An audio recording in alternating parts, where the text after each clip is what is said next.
Alors la musique, c'est venu très tôt. J'avais besoin, moi j'étais rebelle, jeune, j'étais rebelle, donc c'est-à-dire que je me rappelle. C'est dans ma chambre, voilà, dans ma chambre, moi j'écoutais, à 13 ans, j'avais un poster d'Alice Cooper. Donc je sais pas, à l'époque des années 83, c'était les années de disco, il y avait, je sais pas ce que les autres écoutaient. Mais j'ai toujours aimé, en fait, écouter des trucs que les autres n'écoutaient pas. Voilà. Et c'était les plus grands qui me donnaient ça, qui avaient déjà 20 ans, qui étaient dans la culture au rock.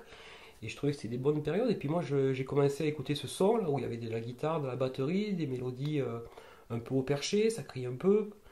Mais j'ai eu beaucoup d'affinité pour cette musique rock.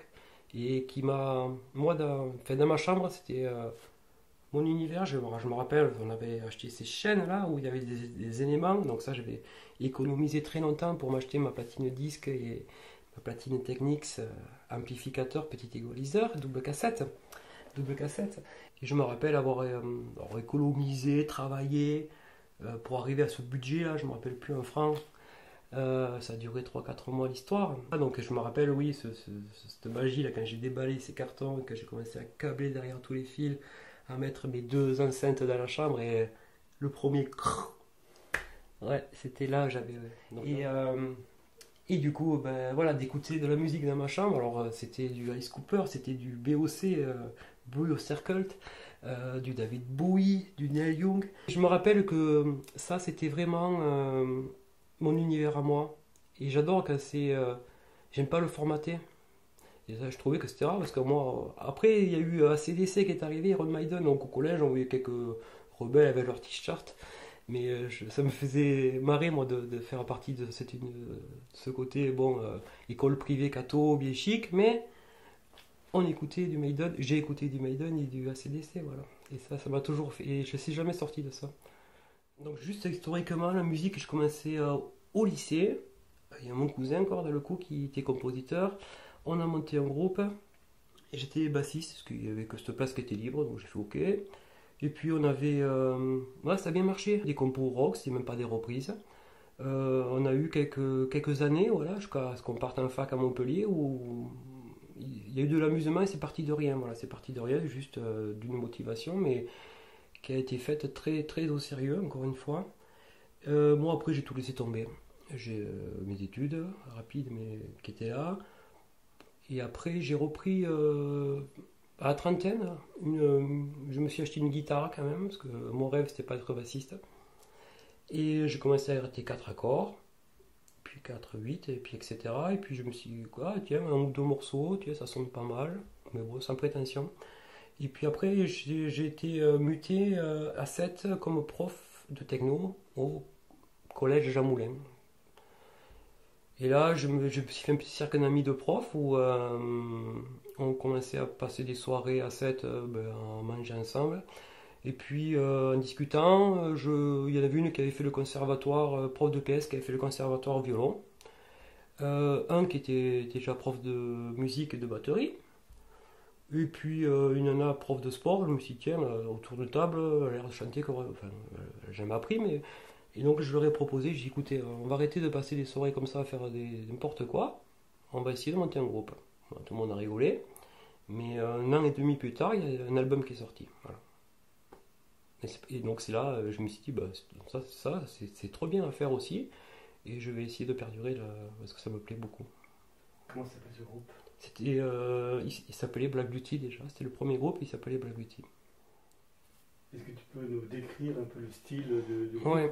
Alors le style, en fait, moi j'aimerais faire de la musique, mais bien ringarde, bien hard rock des années 80-90. Voilà, ce que j'adore vraiment. Mais le problème, c'est que quand on crée, par exemple, donc c'est saturé, c'est du rock. J'adore la mélodie, j'aime pas quand ça crie, quand ça hurle. J'aime les mélodies, donc un mélange de hard rock on va dire, mais si c'est pop, ça me va aussi, voilà. Mais après, c'est les gens avec qui on joue qui vont amener cette touche-là, et ça, je la maîtrise pas. Et c'est ça qui fait chaque fois un charme, où des fois on se dit, bah, chacun amène sa touche, mais c'est l'ensemble qui va sonner grâce à toutes ces personnes. Donc le style, ça va être rock, mélodique, et le reste, ça vient comme ça. Et je suis sûr que si je change de musicien, ça va pas sonner pareil. Et ça sera plus. Même moi, j'aimerais quand même, sur le tard là, tant pis, mais même si c'est ringard et que personne n'écoute, Mais faire du bon vieux rock des années 90. Voilà. Simple, efficace, des riffs que on tape du pied, qu'on bouge un peu le cheveu quand, quand il en reste. Et tu fais musique et paroles? Alors je fais musique et yaourt. Alors musique et yaourt, c'est-à-dire que je, quand je compose, j'arrive pas à composer que de la musique. Je compose toujours les mélodies, chant qui vient avec. Et sauf que j'aime pas faire des textes, surtout en anglais. Donc du coup, oui, c'est que du yaourt. Par contre, je garde des mélodies. Alors suivant le chanteur du groupe, par exemple la chanteuse qui est restée Sandra avec nous pendant des années, euh, ça l'arrangeait très bien parce qu'elle me dit moi, chanter ça me va, composer des mélodies ou créer des paroles ça me va, mais composer ça me va pas. Donc moi j'y très bien parce que moi on était complètement complémentaires là-dessus. J'aimerais le savoir faire que de la musique en fait.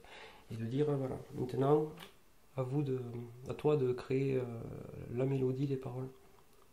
Et je me suis rendu compte que ce travail-là, de toute façon, je ne suis que euh, le moteur. C'est-à-dire que j'adore me servir, je suis très feignant, j'adore me servir des autres pour ça, parce que quand il y a du potentiel, j'arrive à peut-être à faire le lien entre tous ces éléments et je vois, ça s'explique pas, mais la musique, c'est voilà, c'est des individualités, du talent, de la personnalité. On peut prendre chacun individuellement, il n'y a aucun souci.